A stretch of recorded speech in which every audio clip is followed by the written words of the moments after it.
For those who are just joining us, hello, good morning, good midday. John, welcome. Thanks for joining me. And we're going to do intros in a second, but for those who maybe caught too much of that, we were just discussing who needs lipstick more. And I think the beauty, there's no competition. John does not need it. He comes with a natural beauty. I think the viewership might disagree with that. Some of us have to work at it. But welcome. I'm so excited to have you. Please, for those who do not know you yet in our world of legal tech, a little bit of who you are and what you do, please. Well, I'm John Lindsey, and I am a newcomer to legal tech in Lucy years, right? So it's kind of like dog years, right? So I've been here for about 7 years, but we've been building technology solutions for nearly 4 decades. So I'll give you some sense as to how old I am. And I started out as a software developer. I was terrible, and my partners decided then that I needed to be in sales. So, and even though I was a terrible software developer, I knew how to do it. So it gave me the ability to have conversations with people to understand how the infrastructure works. And so I've grown up with technology. I've built it, I've sold it, and we've served, everything from oil and gas to pharmaceutical to biotech to retail.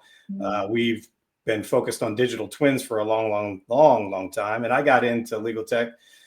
Is actually Kat Casey. I'm sure you know Kat. I had her on my podcast. I've got a podcast that, where we talk about things about AI that don't suck. And she came on, and when we were done, Lucy, she said, this technology you've got to help readiness for firms to be able to prepare for at the time they were referring to it as digital transformation. Now it's a little bit more focused into AI. But she said, legal is really, really kind of struggling and making that leap. You should jump in. And so I went back to our general counsel at the time, Sarah, and said, hey, how's our legal tech inside our company? And she said, it sucks. And I said, well, why? It sucks. She said, well, it's because you guys are cheap. That's why.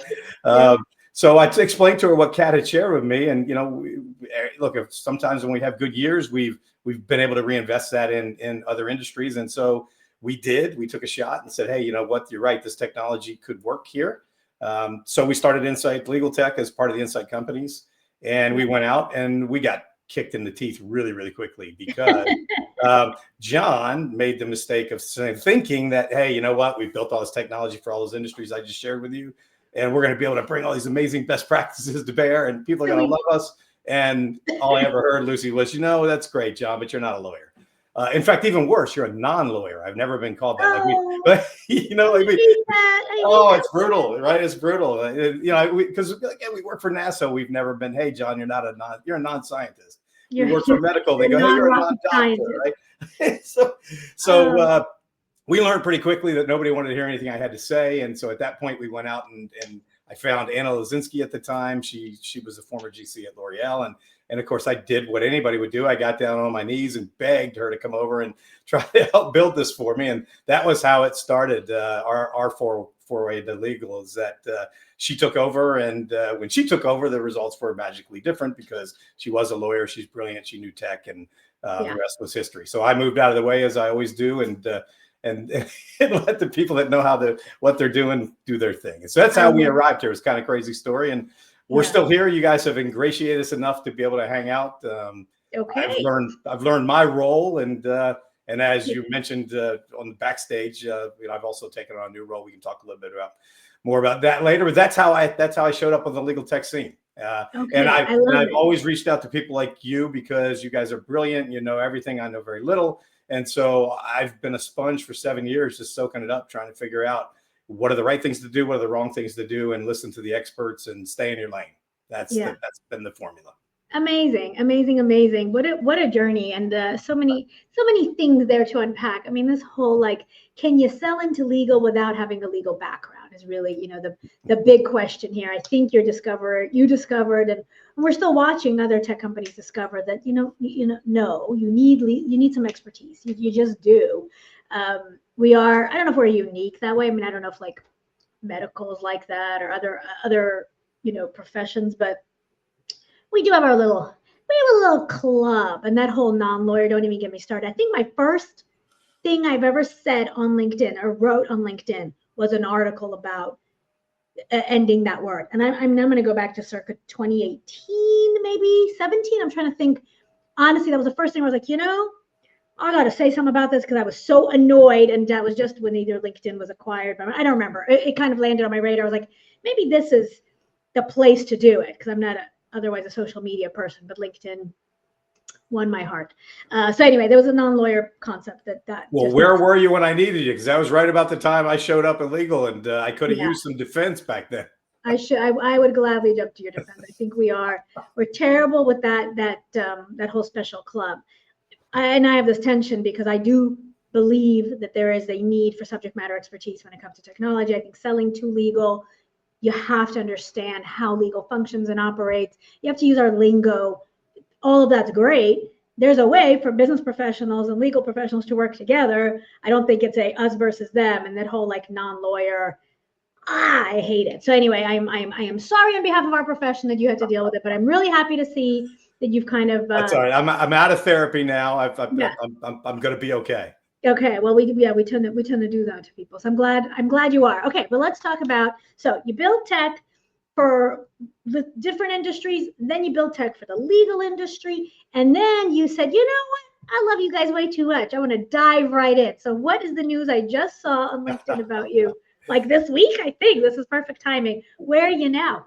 Well, you know Olga. We were just talking about her backstage, and so and Olga and I have known her for years, and she's been very, very kind to me in the industry, and I know how brilliant she is. And so when she took the role of CEO at TermScout, the first thing I did when I saw the announcement was I picked up the phone, called her. I said, Olga, look, and no offense, but I'm not seeing it here. And you only take on big stuff because you build and sell and you know how to do it. Clue me in here because you're clearly way ahead of me. And so when she shared with me what it was, I was like, oh my, okay.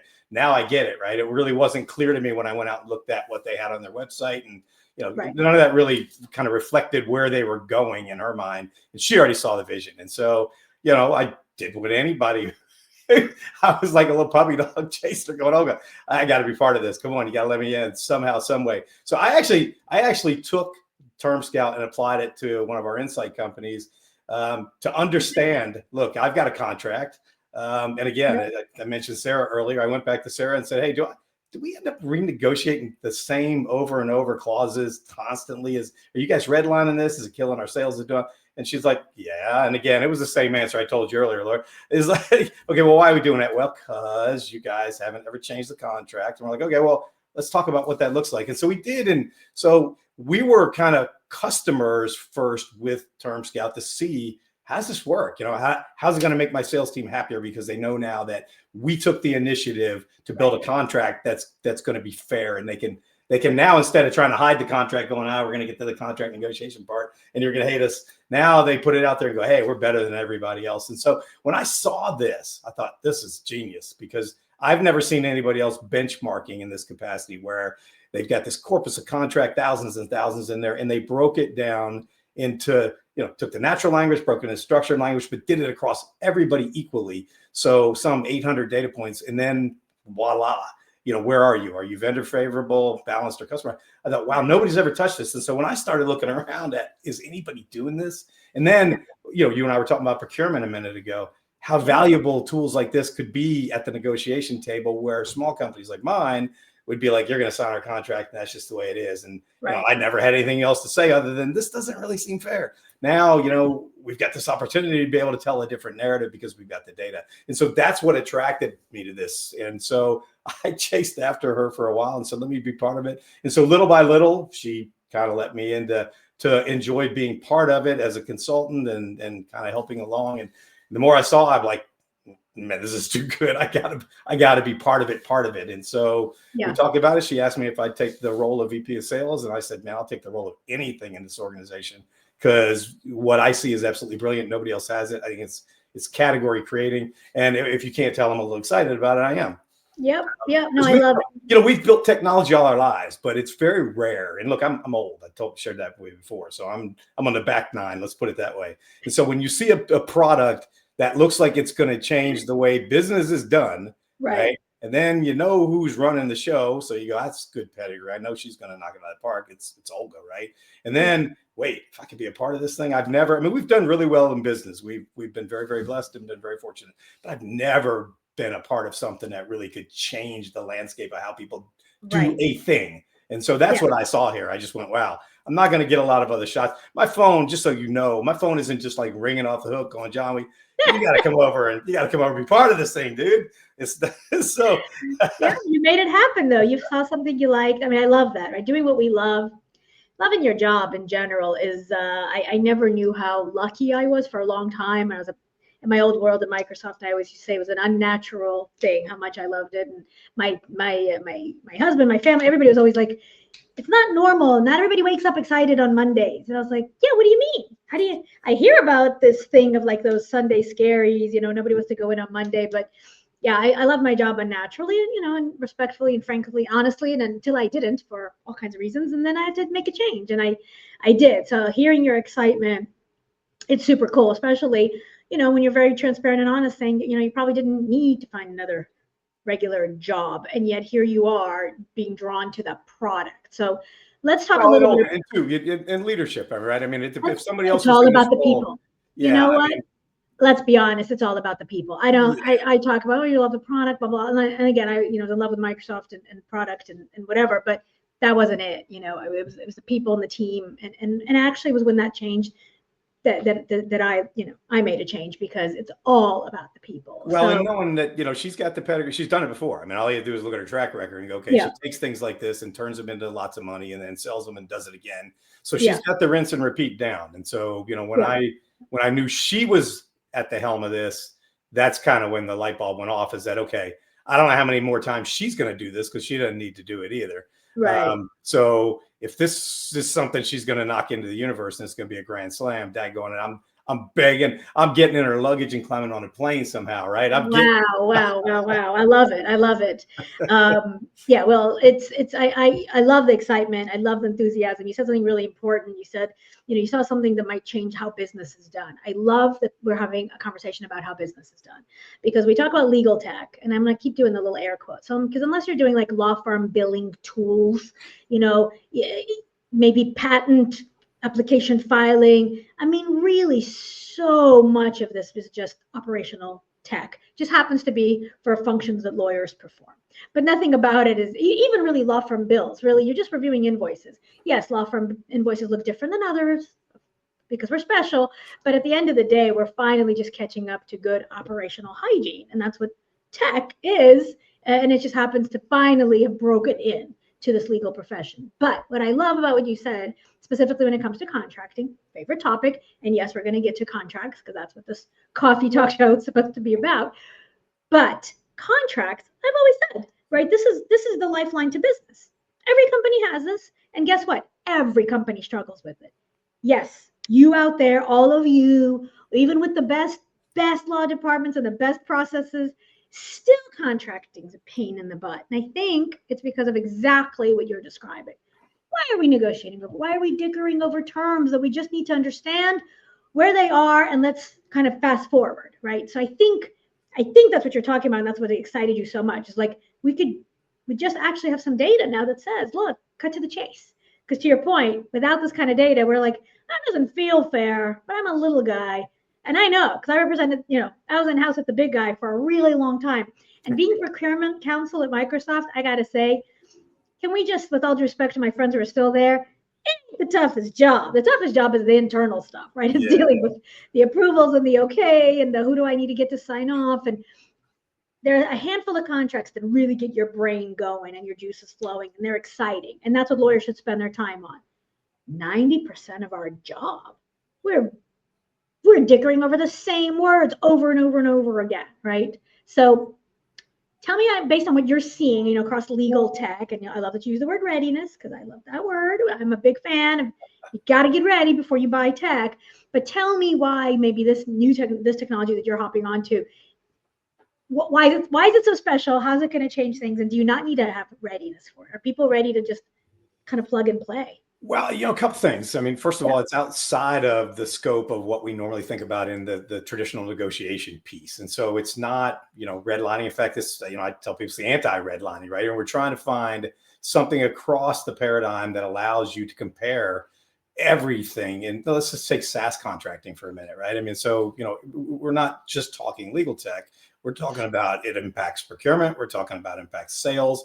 It's culturally changing. And I shared with you one of the things that excited me most when I saw it in my own entity before I even decided I wanted to be part of this was, wait a second. So if we took the initiative to make our contract better based on the data that came back that said the market does not treat these clauses like Insight is treating these clauses. You are flawed in your vision thinking you're going to get people to sign this. So once we got the data that said, here's, we're going to make decisions foundationally based on that data. Holy cow. We could go back to our sales team and tell them, look, we took the initiative to lead with trust. We took the initiative to lead with clarity. We took the initiative to take out the things that were really snagging and holding up our deals and making a deal that should have been, to your point, they're staring at 90% of the things they shouldn't even be looking at because we've left them glaringly obvious and we don't really need to do such. That's really not market anymore. So the idea that we could clarify that picture for people, back it up with real data, and then bring the legal team and the sales team together. And now they don't need therapy and they're not fighting anymore. Everybody appreciates the fact that as an organization, we took a step to make our contract now an asset as opposed to a liability. I think that's one of the more amazing things to me is, and again, I admitted I've been a business leader for almost 4 decades. I have never, ever spent time thinking about a contract as an asset. I've never, ever thought about having this contract intelligence layer there that could turn my contract into something that is an asset.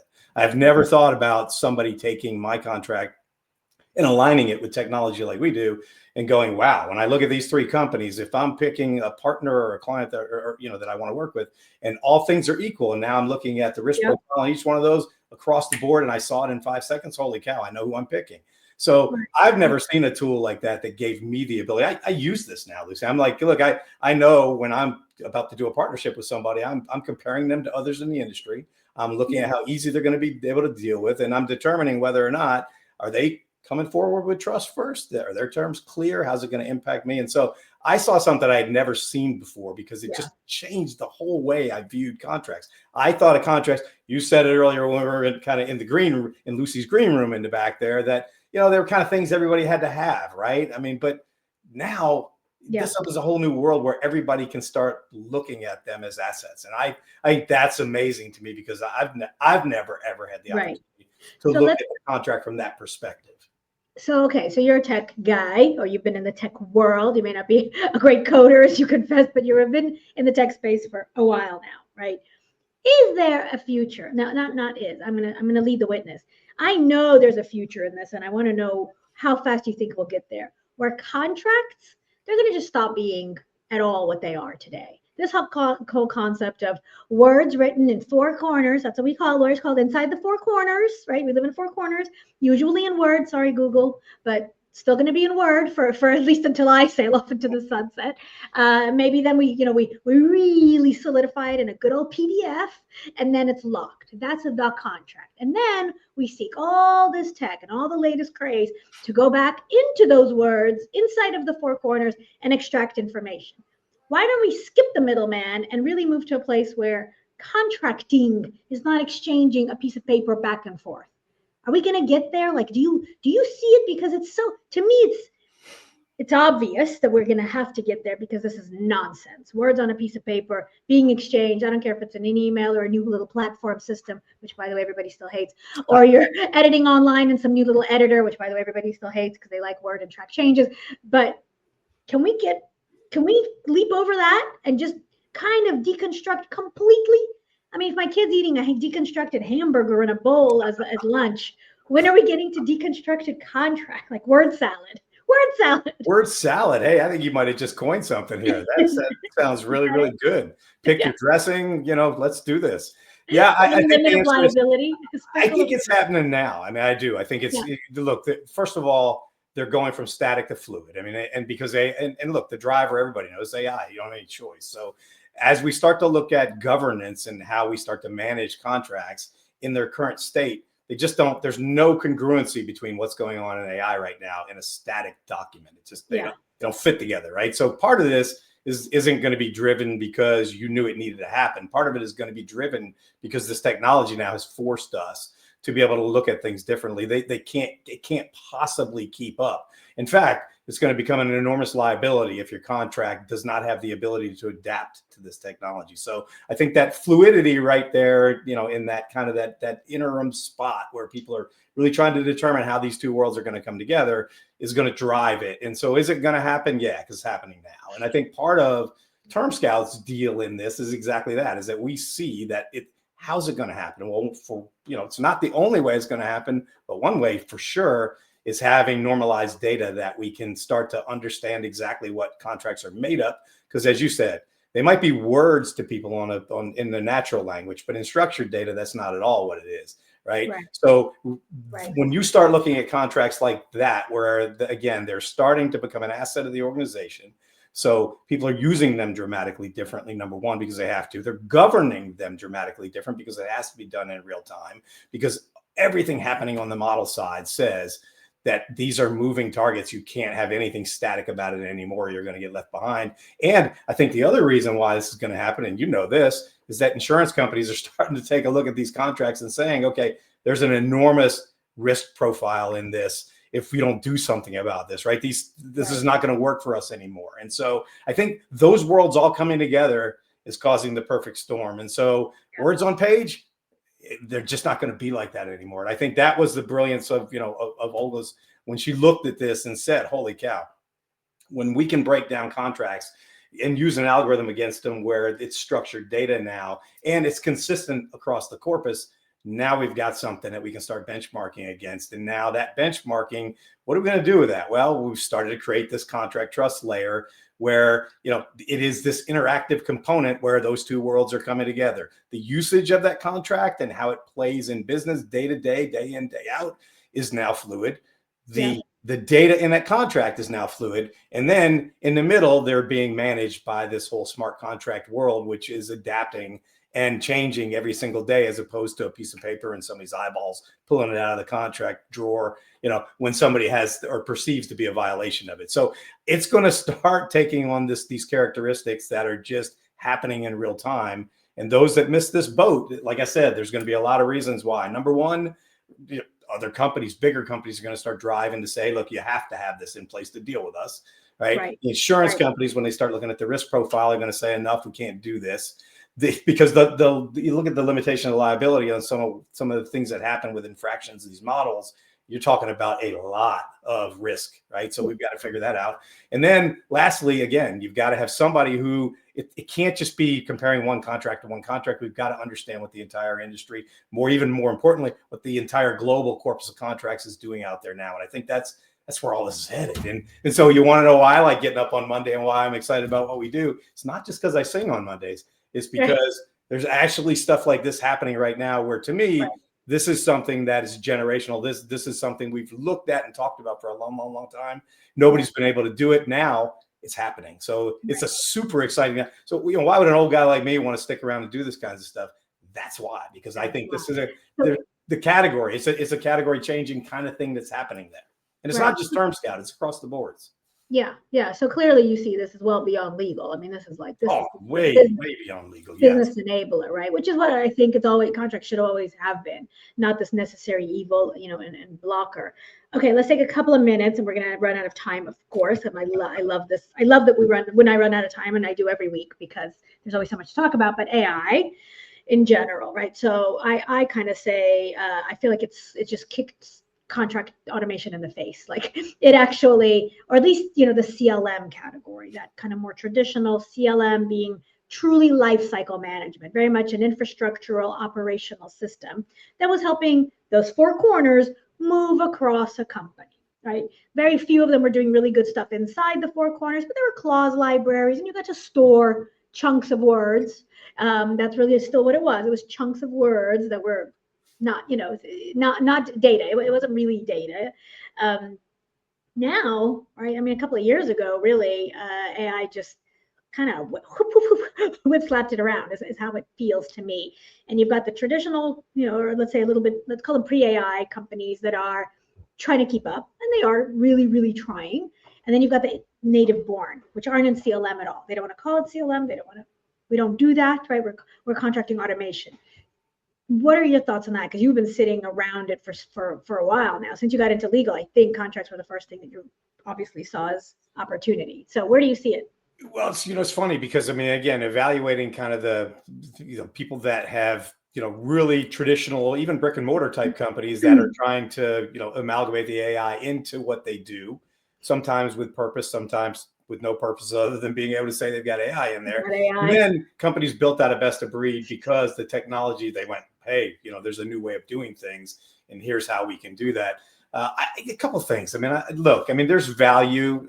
I can't sit here and say there's not value when you add AI and to accelerating some of the pieces of technology that can be done better. I hate the word co-pilot, but as your digital twin buddy helping you along through the operational workflow and speeding things up and acceleration. Those things are all great. But I think what's amazed me is the outside of the box thinking that has allowed some of these technologies to come to bear really, really fast. Okay. That they're purely because AI came to being and somebody had the wherewithal to just think outside the box and say, okay, yeah, we used to do it like this, but now we've completely changed. And so one of the things that amazes me is, we used to hear all the time when I got here, at least, that, hey, legal's kind of a laggard in tech space and they're not moving very fast. I have been astonished by how quickly not only law departments but firms have started to adopt technology that I mean, and look, I get that some of it, I forget what the term is. What is it? Theater, information theater. So whatever they call it, where it's not, you're not really using it that much. You're just kind of telling everybody you are. But right. Look, I've also seen just as many companies, because we've done work with them, really diving into saying, hey, we can change the way we do business entirely by leveraging this type of technology. And well, they're kind of in the, the 10 to 20%, and the other 80s kind of doing it with the add-on.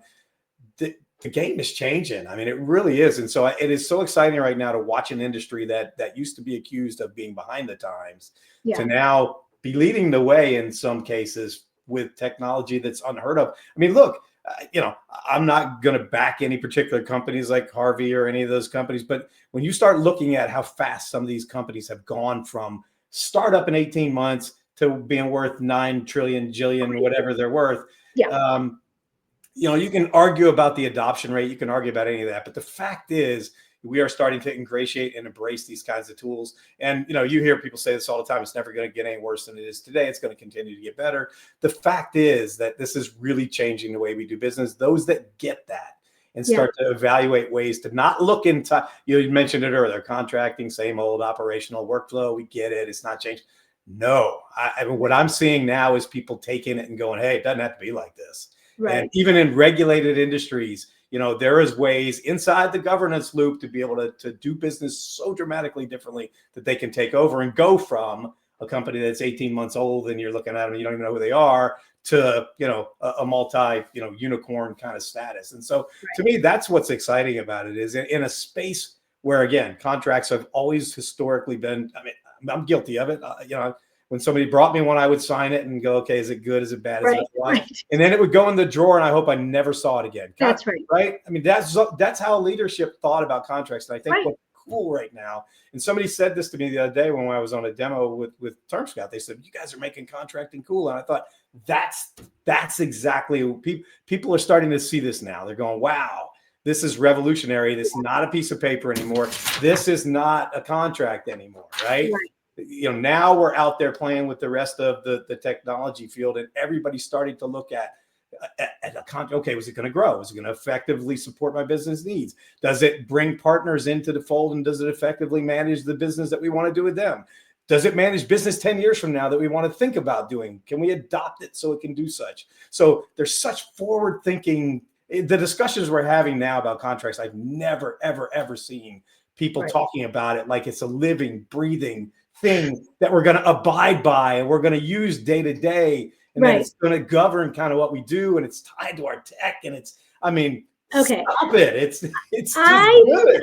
I'm afraid I've met somebody who might be more excited about contracting than me. I've been told that I have a ridiculous amount of energy and interest in contracting, which is, not as much of a compliment, but I took it as one. But I feel like you are knocking it out of the park, and it's really exciting to see that kind of energy. We have just We only have a little bit of time left. Well, you're the brilliance, though. You've been doing, so you've shepherded this entire, Lucy, your name in this industry. I mean, you're on the Mount Rushmore there. You're up there. There's only a few people up there with you, but you have shepherded this industry to get to the point, right? I mean, we're only here because people like you, pioneers, innovators, have known all along that we're going to make it to this, right? And so contracting has to change. I think yes, you've said it.